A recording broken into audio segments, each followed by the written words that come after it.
welcome to Rainbow Vision Network on Tuesday, July 10th, 2012. I'm your host, Betsey Lewis. The chat room is open, and my very special guest, Ann Druffel, will be glad to take your questions at 347-637-2650. I'm really honored to have my very dear friend on the show this evening, Ann Druffel. She is a leading ufologist, Earth Mysteries Investigator, and best-selling author. This evening, we're going to discuss her best-selling book, How to Defend Yourself Against Alien Abduction. Ann was with NICAP, which is the National Investigations Committee on Aerial Phenomena Investigator from 1957 to 1973, and is still actively involved in MUFON, which is Mutual UFO Network. Ann's books include Firestorm, The Tujunga Canyon Contacts, The Psychic and the Detective, Past Lives, Future Growth, and Standing in God's Light. Be sure to visit Ann's website, which is Ann Druffel, that's Druffel, DRUFFEL.com. And welcome to the show, Ann. How are you? Thank you. I'm fine. Thank you, Betsy. You know, I read your book, and it's just incredible. What a well-researched book. And just amazing things in there. You wouldn't even think that these things go on, but they do. And many, many people claim they've been abducted by aliens. Yes. So what led you to write this book? Well, I entered the UFO research field as an investigator in 1957 with NICAP. And we had just the plain kinds of sightings with things seen in the sky, close encounters, and an occasional landing. But then in 1973, the field just changed abruptly. And all of these reports of so-called abductions by physical aliens from physical UFOs began pouring in. And, of course, we had to, we investigated those. And at first it seemed like they might be reports of actual abductions by physical aliens from physical UFOs. And then I studied five young women who in the Tujunga Canyon area, which is northeast of Los Angeles, and they all had sort of, abductions or encounters with strange beings, which would come into their room and try to drag them out of their beds and things like that. And so I studied these for about 5 years, and it was strange because 3 of the 5 women told me that they were able to get rid of these harassing creatures with various simple mental and physical techniques, that came to them intuitively. And, whenever they would use something like righteous anger or, protective rage or something like that, that's all described in my book, the creatures would back off and then suddenly just disappear, and then the woman, a young woman, would find herself totally awake in bed. You see what I mean? Yeah. Totally awake, with the feeling that this had not been an experience in full waking state, but a real experience in some kind of altered state. And so this began to, I wondered about this. And so since then 1989, the Tujunga Canyon Contacts was republished. You see, first of all, it was published in 1980 about the 5 young women in the Tujunga Canyon, and then it was republished. And by that time, I had figured out in my own mind there's something going on. How can 3 young women use resistance methods of their own, out of their own intuition, to ward off or fend off, resist these creatures, and even get them to stay away permanently from them, you see. So that's what inspired me to do another 5 or 6 years what were called, at first of all, jinns, JINNS, from an article that was written, well, two articles that were written by Gordon Creighton, who was the editor of the Flying Saucer Review from England. And he was a remarkable man. And he spoke Arabic, you see. He spoke 30 languages, and there were about 7 or 8 languages he spoke, just fluently, including Arabic, and even though he was English. And so he made friends with Arab people who knew about the so-called al-jinn, which is a part of the Muslim culture. It is totally accepted in the Islam culture that jinns do exist, that they are called the third order of creation, that they live in a separate dimension that is connected with our Earth, but not with our physical space-time. But that the jinns have the power of shape-shifting, of becoming visible or invisible in our space-time, that they some of them are harassing creatures, apparently sexually harassing primarily, although there are good jinns too. There's two kinds of jinns. And I began to think, Gordon Creighton was what he set me on it at first to start studying jinns. And then, because it seemed that they had the same properties as the creatures that were harassing people in the United States, you see, but that these creatures who were harassing and sexually molesting people were presenting themselves as technologically superior, physically humanoids from physical UFO craft. But then I began to, study for the 5 or 6 years, and I learned that throughout all the cultures of the world, major and minor cultures for millennia, there have been this sort of creature or creatures who are just the harassing, like the jinns, or are so-called alien abductors. That's fascinating. And to think that these beings have been around forever. We're talking about leprechauns. There's brownies that you talk about that were supposed to be good beings that would do chores for you. And I know you talk about jinn, which is that like genie? Is that where genies came from? That's where the word genie came from. Yes. Jinn is spelled Jinn, and right. They are a group of people. I mean, of creatures. There's almost no individuality among the separate creatures, but they are a group, you see. Now, humans are not a group. We're all individuals. But the Al-Jinn are a group. Of course, one or two, can come out of the group and, attack a human or attack a human individually. Now, with the jinn, you mentioned brownies and leprechauns. Right. You see, the Irish and the Northern Scottish, the Celtic groups have had long, thousands of years belief in fairies. And they believe that fairies can be good or bad. You see, just like the Muslims believe that a jinn can be good or bad. And brownies are good. They come and they can help a housewife do all the work in her house, and but if they're insulted in any way by the Irish woman or the Irish that they contact, then they can do things that aren't too nice, but they're not sexually harassing. Brownies are right. Neither are leprechauns, but now there are types of fairies that are sexually harassing.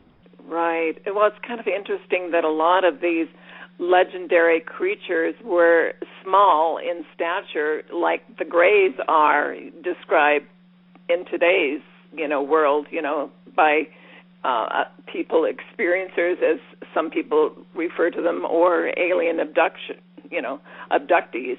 And I was wondering, I know you mentioned the Betty and Barney Hill case in 1961, which talked about gray aliens abducting them.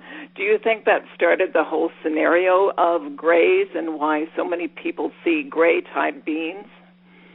Well, to my, from my study of the Betty and Barney Hill case, they were not as so-called grays, which are, have very slim bodies and large heads with immense black eyes.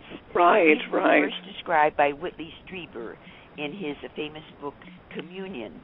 And from what I can understand, it was from Communion and his description of grays, the sorts of creatures that molested him, that the perhaps this type of creature thought, well, will appear as grays to people because they're shape-shifting. They can shape-shift. They can become transparent.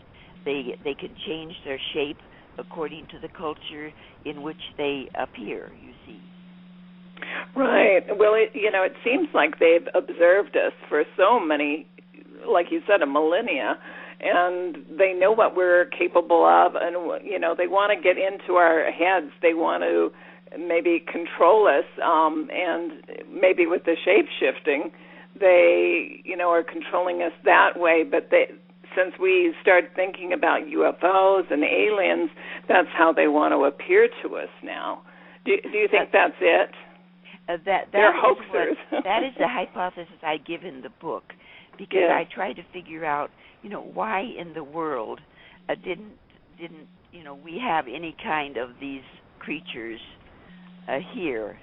But we are a country of mixed cultures, you see, and the people that immigrated from the other countries with their knowledge of the type of creature, like the Muslims and the Irish, with all these other names, the Boonians, the old hag syndrome. They're called many things from different countries. When they all came together in our country, they didn't talk openly about these creatures because they were, they wanted to become American. And of course they would discuss it privately and perhaps even have private encounters with the creatures, but it was never spread openly into our culture.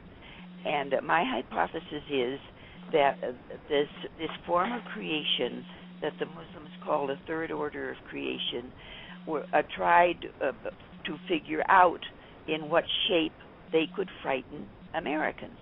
You see, Americans. And did they figure out, this is a question, did they figure out that to appear as technologically physical human beings from physical UFOs, that would frighten the average American? Sure. Absolutely. They shape-shifted into that form. Right. And in various Western countries, that they are, beginning to penetrate in that form also, England, Ireland, other places. And, it's interesting, but I've read stories of Mexico City in South America where they've seen they're not really aliens, some that look like witches riding up in the sky. And it sounds kind of like, they want to frighten those people because maybe that's where their beliefs lie. They're stealing those beliefs and using it against them, which is interesting. It's very possible. I haven't studied, the Mexican form of the third order of creation, but perhaps they do appear in that form. I don't know why that would frighten Mexicans more than anything else, but it's possible. Right. It's possible. Do you think they feed on our fear and hate? Do they seem to enjoy that more? That I know you talked about so many people have fought them off, but does fear and hate seem to frighten them more, or do they kind of feed on that? They feed on fear and hate when it is directed toward them and into the environment by a human being. And so the techniques that drive them off have to be free of fear and hate. The person using it against the creature, making it go away, has to know that the technique will work and just keep working at the technique. Sometimes it takes several minutes, certain techniques, but never to go into a fear or hate. You can be slightly afraid, but you have to have the directness, the focus of the technique against the creature. Sure. To the extent that they know that the person they're trying to harass doesn't want them there, won't stand having them there, and that they are being told to go away and leave me alone. You see? That's interesting. Now, has anyone ever tried, like, positive thoughts toward them, sending them love or something to get rid of them? I know that sounds like a strange thing to do, but I was just wondering if you've encountered anyone in your study. Thoughts? Yes. In what way would it? Well, instead of, I've heard of, people that think they're possessed with demons. They send them love, and I know you talk about using religious type of imagery and calling on, maybe Saint Michael or angels to protect you, Jesus or whatever. So that would be more of a positive type thing, I think. Oh, that would be, yes, appeal to spiritual personages. Right. In my mind, is perhaps the strongest of the fend-off techniques. The others work just as well, but the appeal to spiritual personages acts very quickly and gets the creature to just disappear, and the person being harassed wakes up fully and is no longer being bothered.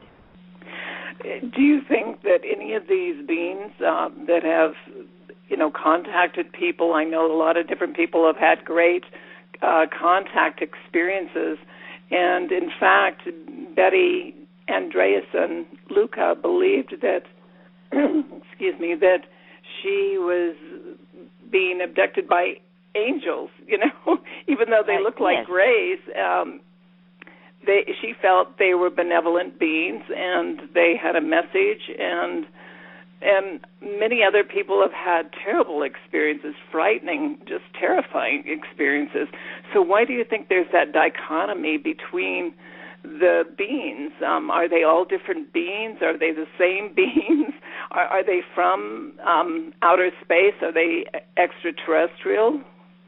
Well, we really don't know how many types of beings are in the third order of creation, so-called. But we know that the jinns, the fairies, and the other ones, that are named by other cultures with their own names, all they live in another dimension around or under our Earth, as the Irish say, and they're not in our space-time, except they can appear in our space-time very temporarily, but then they have to disappear back. But when they when they conduct their harassment on a human being in an altered state of consciousness, that is not a full waking state. It is not fully in our space-time continuum. Right. You see, it is popped over to another dimension. At least this is the hypothesis that people like Jacques Vallée and other fine scientists are examining. So they're actually paraphysical beings, and Yes. there's stories of them going through walls and doors and anything that we call physical matter, and they have taken their abductees through these walls. There's stories of being beamed aboard ships and being taken right out of high-rise buildings. I think Bud Hopkins talked about a lot of those stories. So it's interesting that they from a high-rise building, yes. Uh-huh. Yes. So do you think it's the astral body that they're really taking and not the physical body of a human when they do it? It's very possible, Mm-hmm. because I've had reports. I used to study reports from abductees, and I would investigate their cases, and some of them did say, I went out of my body in an astral state, with the creature. Mm-hmm. That they knew they were in an astral state. But most people, I don't think, are aware. A lot of people are not aware of the difference between the physical body and the astral body, and so the experience to them is so real that they assume that they're in their real body, in their physical body during the abduction. Well, that's so interesting. It seems like now, is there a certain type of person they seem to harass more than others? Is there more men than women? Are they from a certain background, personalities, religious background that you found during your investigation? Well, I didn't find that myself. I think probably I had more women abductees than men report these to me, but I had numerous men too. I had a database of 71 abductees at that time who had used resistance methods successfully. You see, and my whole database I was working on was about 200 abduction cases. So what was the specific question? Oh yes, more men than women. Maybe men are more reluctant to tell people that this has happened to them. I don't know. Right. So you didn't find any religious background similarity with any of these people or anything like that in personality? Not really. The resistors or the people that are harassed? Well, the resistors and both. To my opinion, and in my own case studies, I can't see any particular group of people that are attacked by these creatures. It seems that they try everybody, but the ones that are frightened and direct hate toward the whole environment, not directly toward the creature itself, or like righteous anger. They I don't know. I think it's general. Right. Because, when you study the cases from different cultures, like the Muslims and the fairies, there doesn't seem to be any particular group of people that they select. Interesting.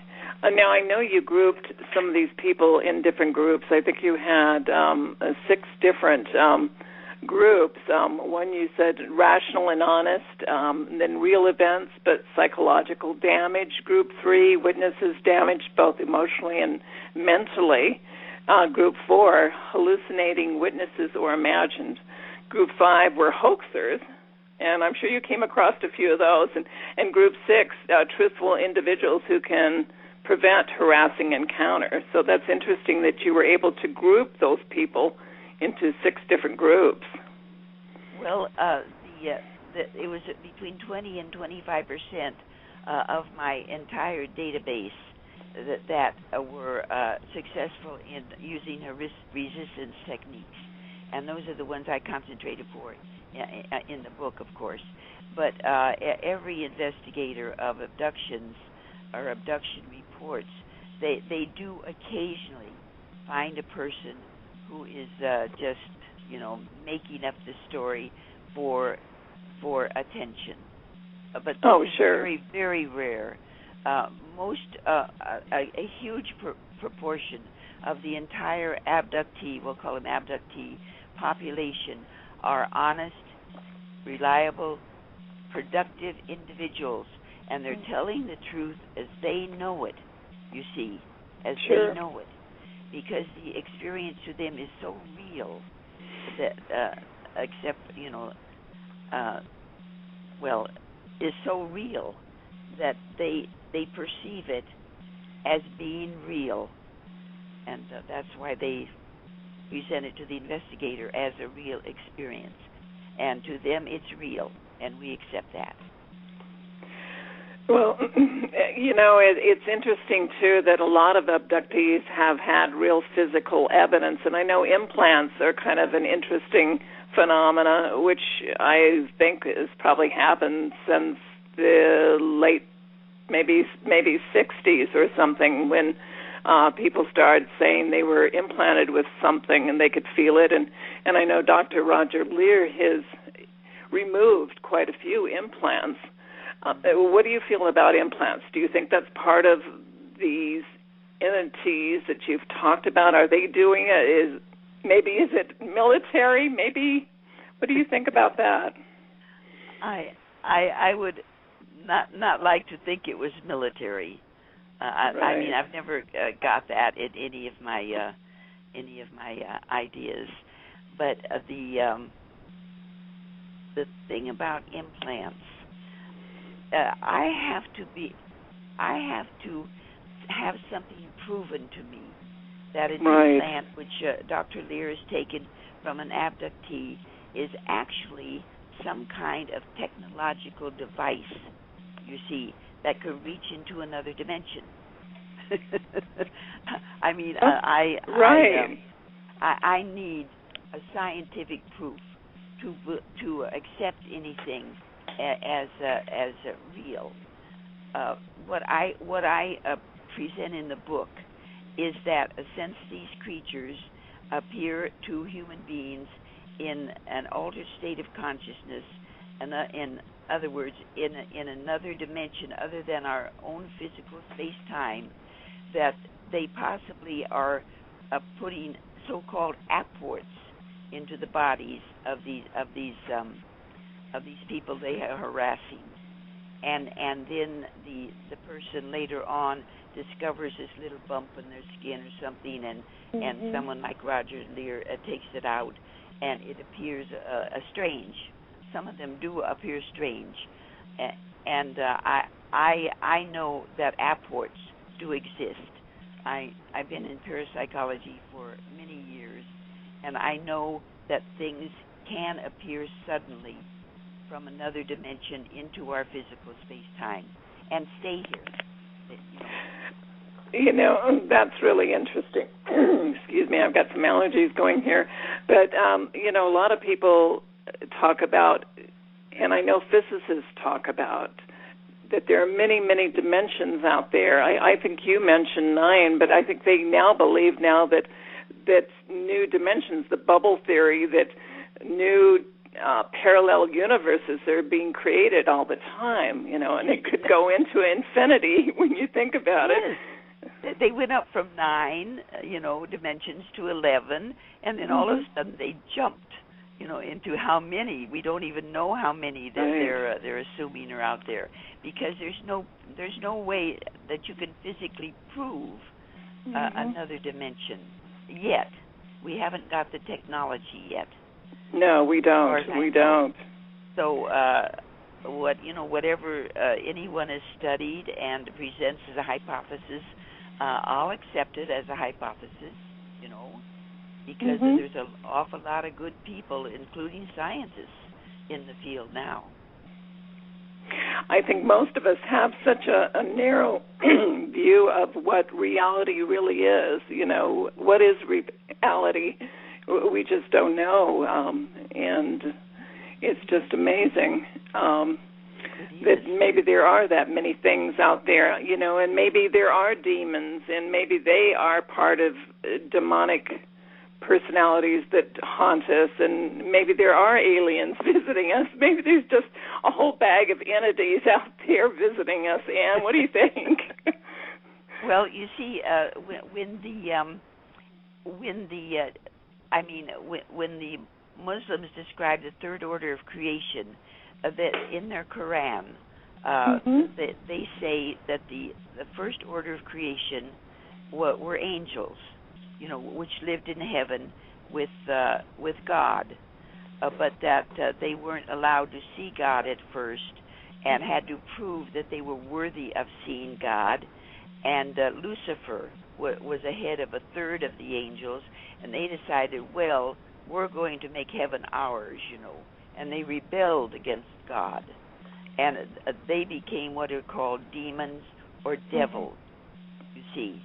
Right, they right. were thrown out of heaven by God. This is religious teaching. I'm a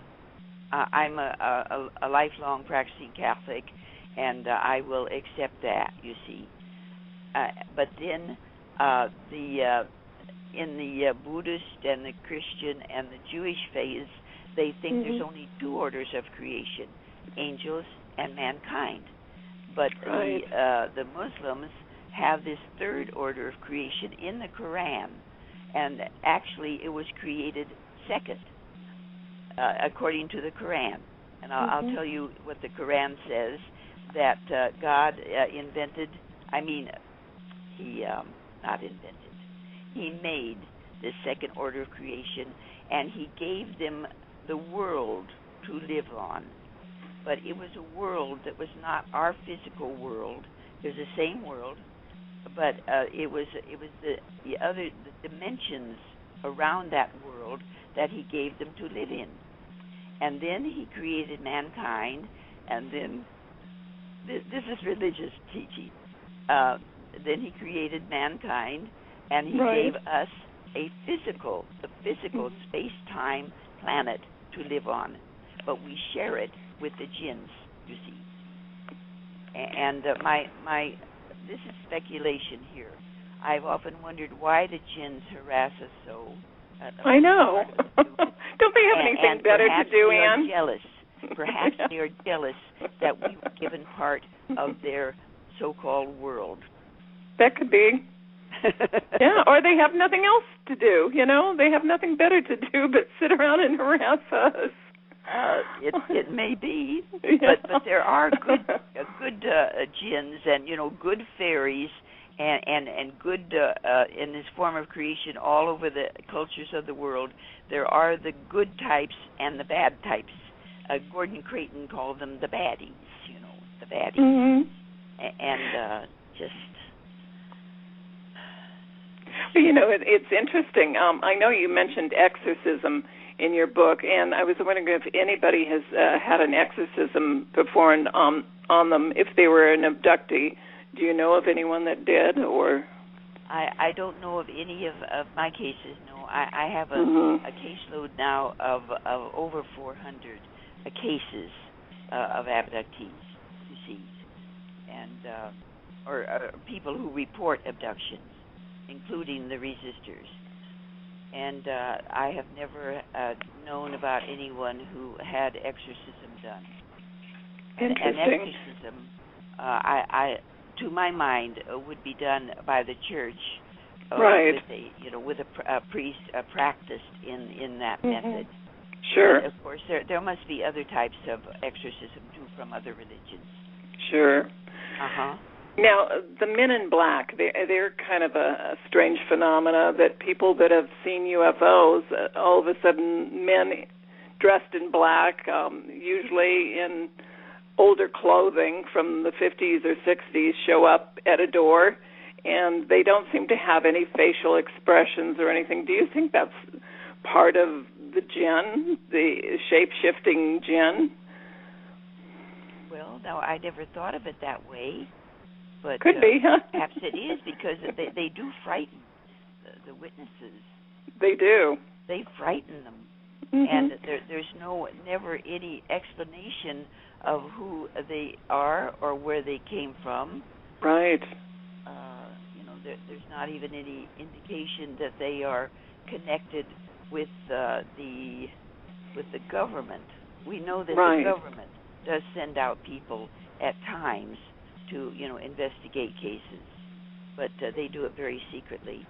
But the men in black seem to be a separate type of person or creature, and I like your hypothesis there.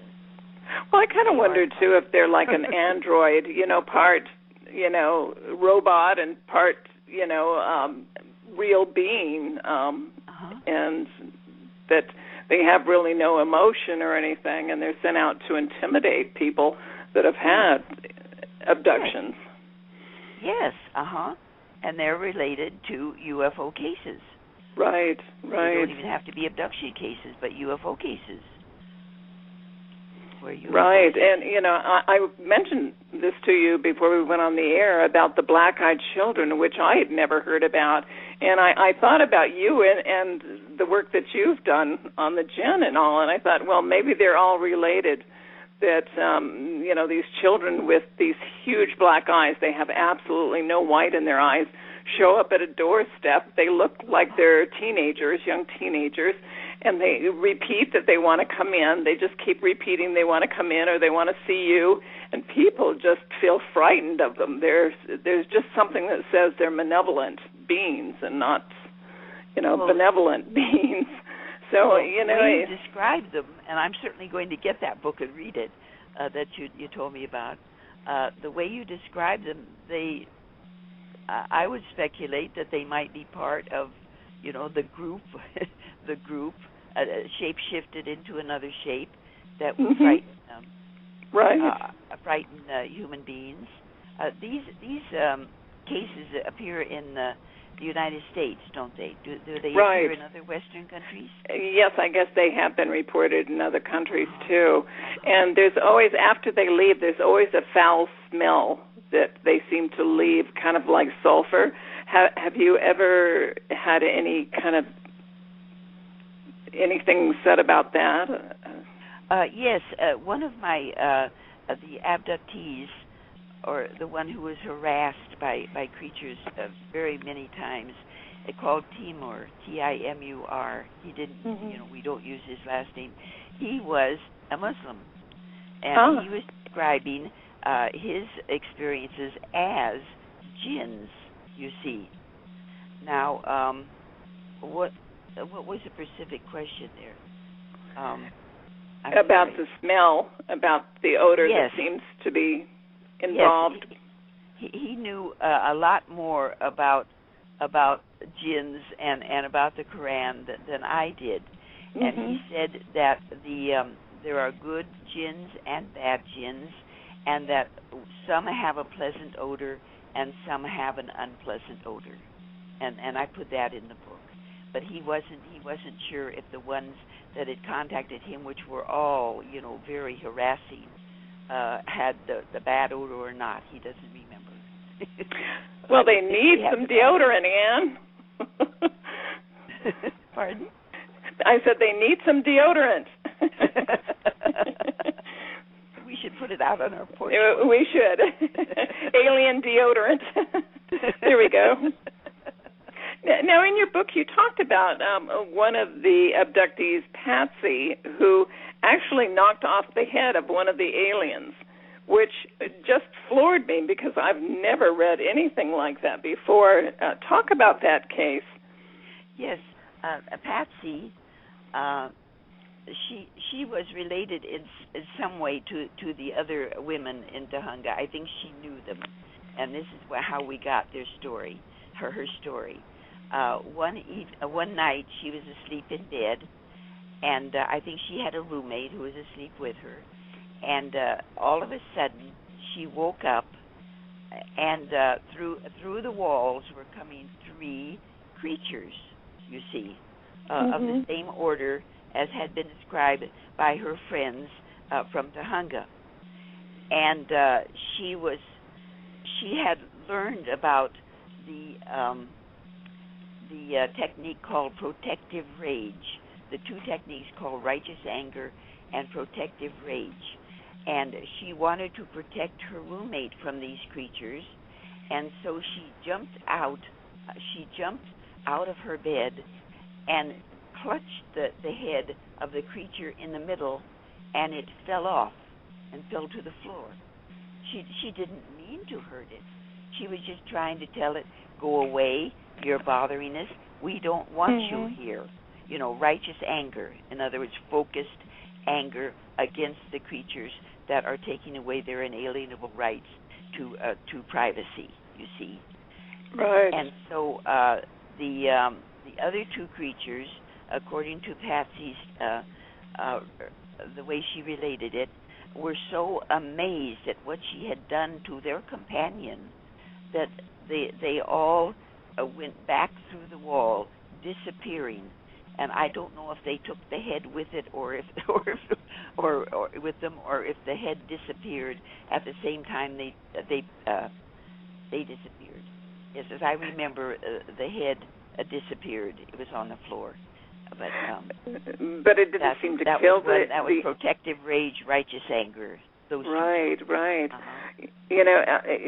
In Raymond Fowler's book, The Watchers, he talked about Betty Andreasen's encounter with the elders, and these were robed, human-like beings, elderly men, and they did a process on the grays, the typical little grays with the big head and big eyes, called biopics, where they actually replaced their eyes. So they're not really maybe human-like, but they're more android-type beings, and they seem to be working for the Greys. The elders, these human-like beings. So that I found that kind of interesting, and when I read that part in your book, I kind of thought about that. It might be that what Betty Andreasen called elders that seem to be mostly kind are what are known now as Nordics. You see? Right. And the Nordics are fooling a lot of abductees into thinking that they are good, and they're here to help them. You see, and they have white robes, and they're very nice looking with blonde hair. You know, they've shape-shifted into this, I think.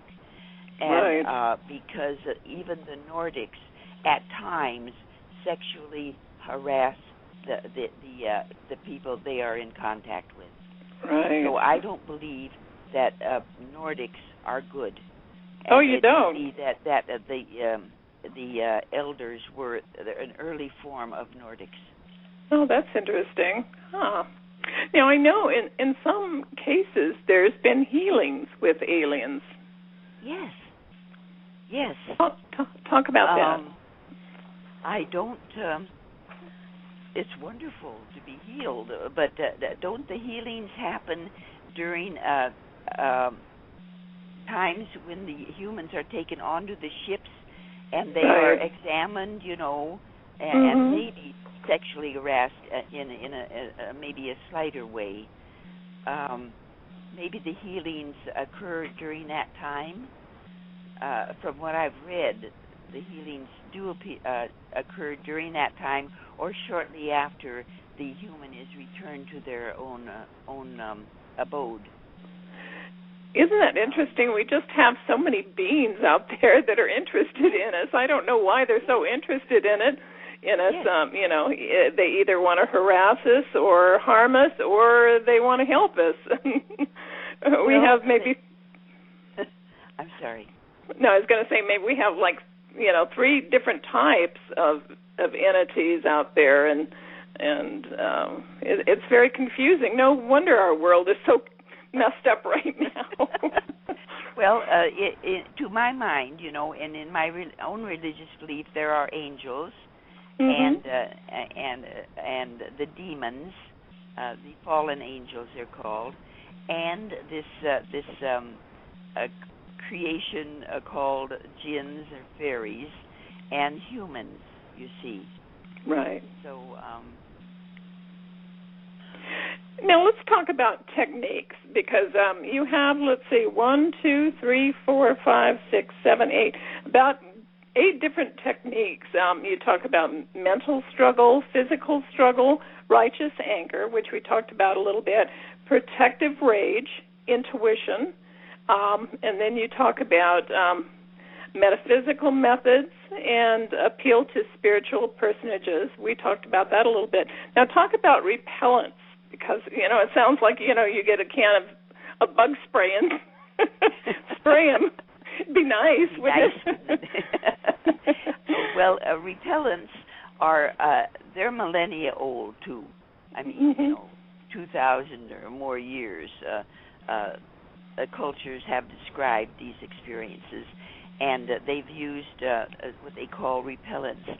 One of the repellents that some of the cultures use is salt, to just surround your entire bed with salt, buy lots of salt, and just a thin little layer of salt around the bed will keep away the creatures. And then others think that an herb, a supplement called St. John's wort, is very effective against anything that is demonic in nature, including devils or so-called this third order of creation, the jinns, fairies.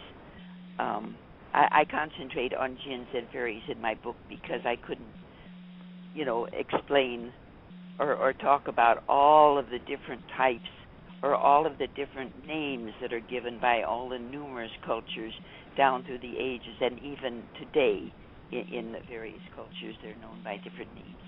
All the Indian tribes, for example, have their own name because they have their own languages. I mean, the Native American Indians, all of them have different languages, so they all have different names for this order of creation that they know about too. So interesting. Now, how about now? I think you talked about Tesla coil magnets, EM waves. I believe it is EM waves. Yeah. Talk about that. That's a little bit technical. Okay. I would have to look that up in the book. That's okay. Okay, but you talk about magnets, which is interesting. How about garlic? Yes, magnets, exactly. Magnets. Okay. That there's something about the magnet that affects the dimension or the form of the creature. You see, the form of the creature. They are not physical like we are. They're not made of a chemical like we are. Right. Jacques Vallée has studied and tried to describe what they're made of, and the Quran, the Muslims say that they are. I wrote it down. Once you write a book, you go on to another book. I understand. No, that's quite all right. But they have a name, which is not. They are not physical, but living in another dimension other than our physical space-time. They in fact, several scientists are trying to figure out what they are made of, and there is a theory now that they're made of some kind of plasma. Now, I don't, I'm not technical enough to explain that, but plasma. Interesting. I wrote it down so I could talk about it, but garlic I know is part of folklore, and is supposed to get rid of demons and werewolves and even vampires. So that's kind of interesting. That maybe it's one of the repellents. Right. Well, I love garlic, so I guess that's why I keep them away. I eat lots of it. I keep everything else away too. Yes.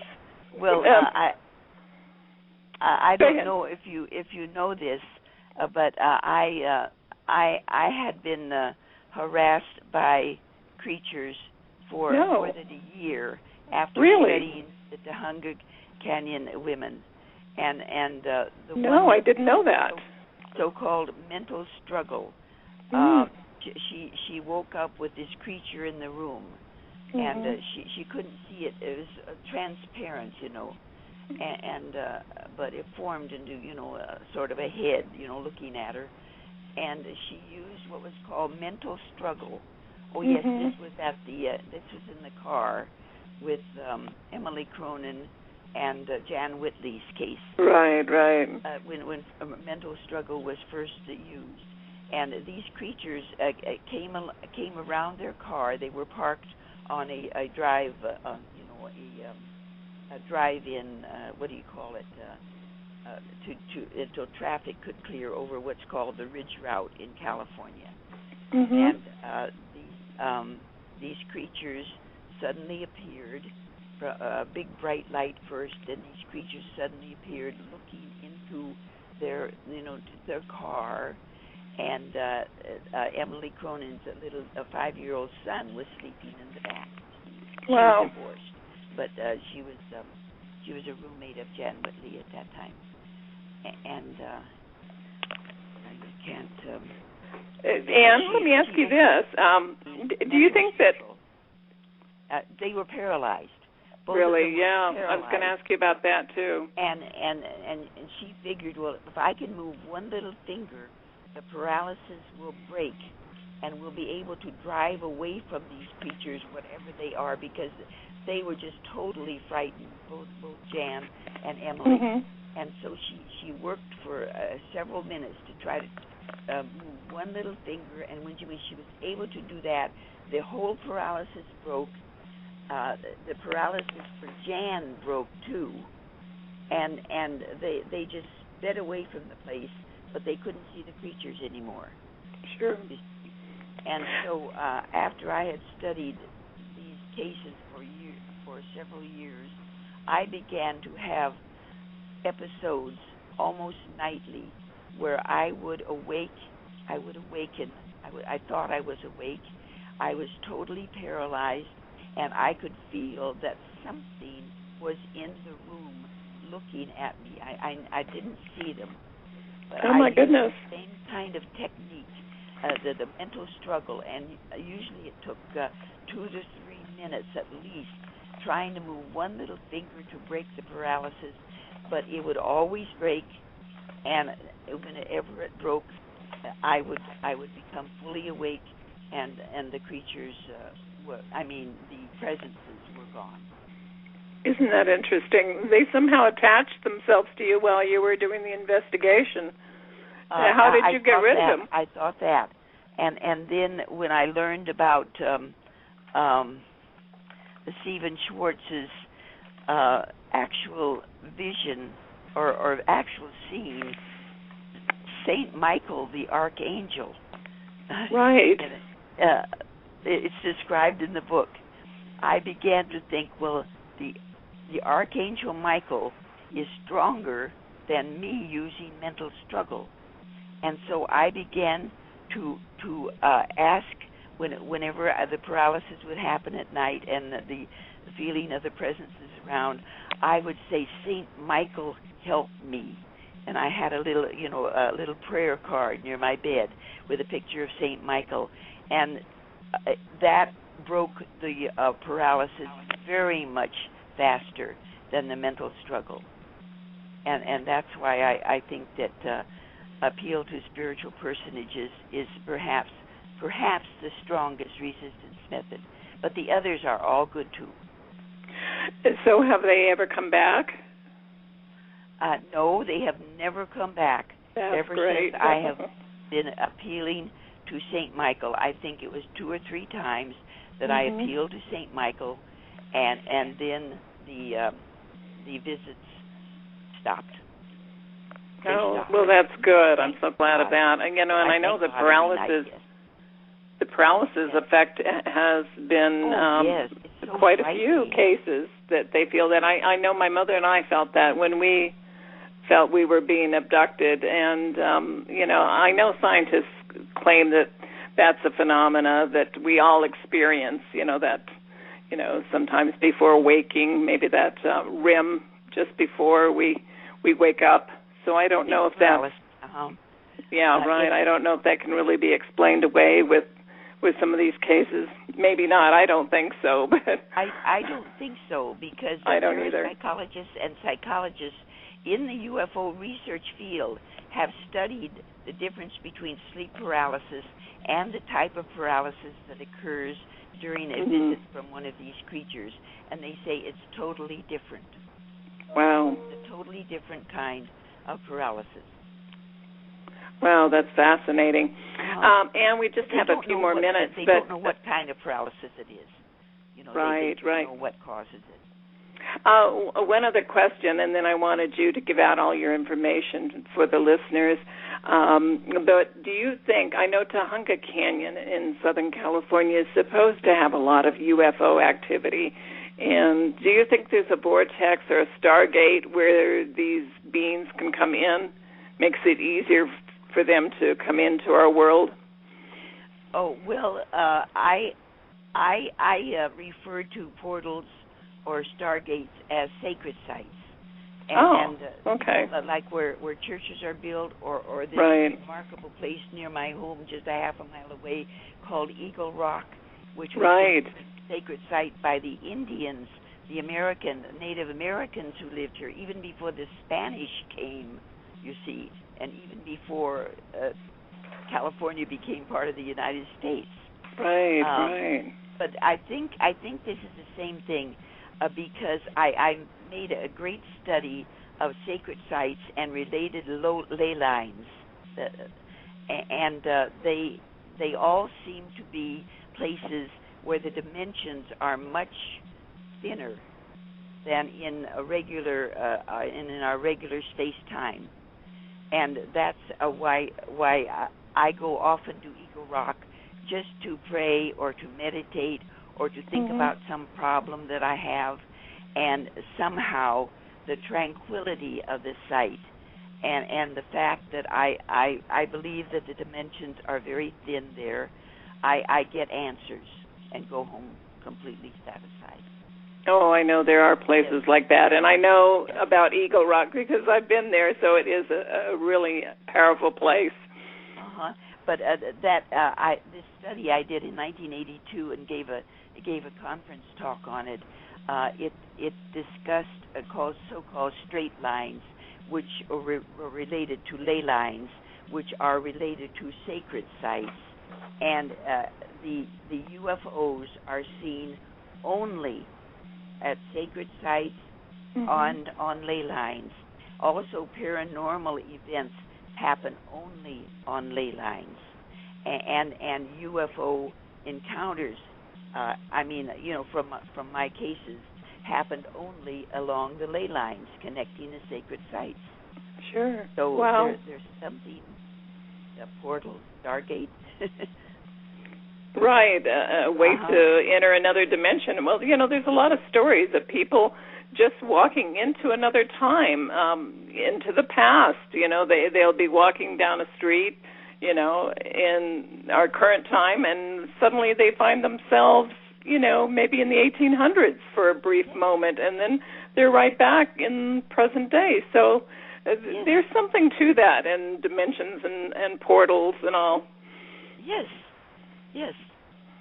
I've read cases like that too. Yeah, interesting. Well, Ann, we've run out of time, but would you give out all your information so people can contact you? And I know you've got some great articles on your website. Oh, yes. Well, I have about 30 of my 200 articles that I've written over the years on the UFO research field on my website, and of course, they're free.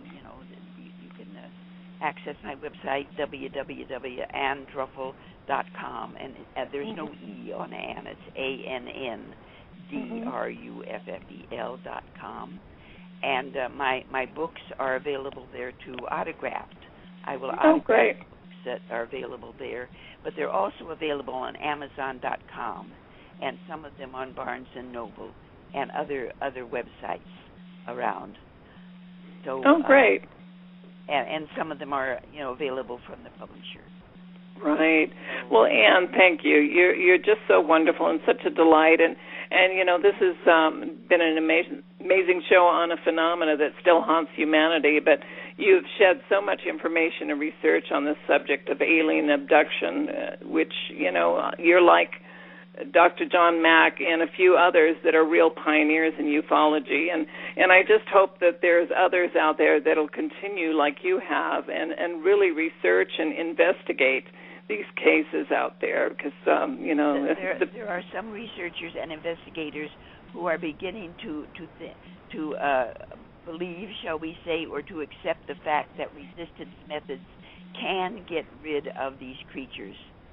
And I'm so happy about that, because in the beginning, John Mack and Dave Jacobs and the others, that they thought, no, you can't get rid of them.